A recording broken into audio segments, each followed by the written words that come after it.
ఆ దీపావళి పండగకి మా ఆయన బాంబు తెత్తడి నిలిపోయిన మనిషి ఇప్పుడు కనిపించా. నేను చెప్పానా నీకు?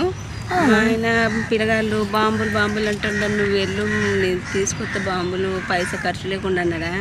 సర్లే అని చెప్పేసి అసలు ఏంటో అని చెప్పేసి సాయంత్రం ఇంటికి పోయినా. అనేసి నేను నీ దగ్గరకు వచ్చి ఇంటికి వెళ్ళిన. మా ఊడు పప్పు పొయ్యి మీద పెట్టి పప్పు పొయ్యి మీద పెట్టడం ఏంటే?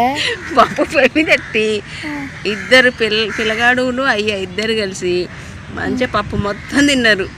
సాయంత్రం కాగానే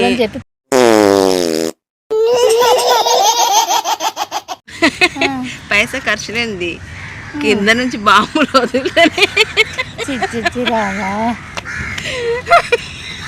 ఏంటి మీ ఆయన బాంబులు అయ్యా చూసావా?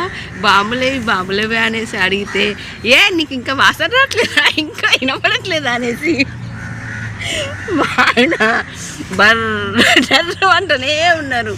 నేను ఆ సౌండ్ తట్టుకోలేక అబ్బా కంపు భరించలేక పక్క రూమ్లో కురికిన.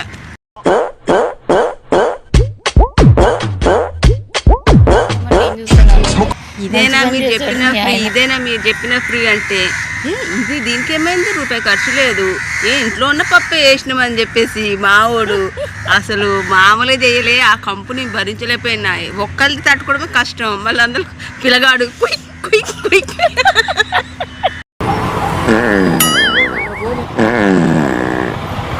వస్తున్నారా?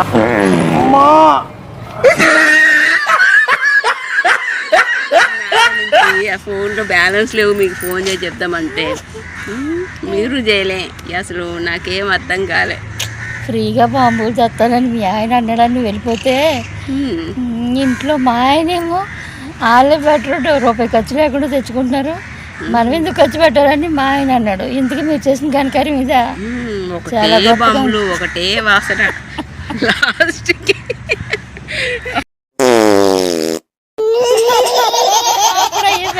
అది కూడా మళ్ళీ ఏం చేసింది తెలుసా? పప్పు తిని మా ఆయనకి గ్యాస్ ట్రబుల్గా పొట్టిని తుబ్బింది. హాస్పిటల్లో తీసుకొని ఉరికిన. ఆ బాంబుల డబ్బులేమో దీనికి వదిలినాయి.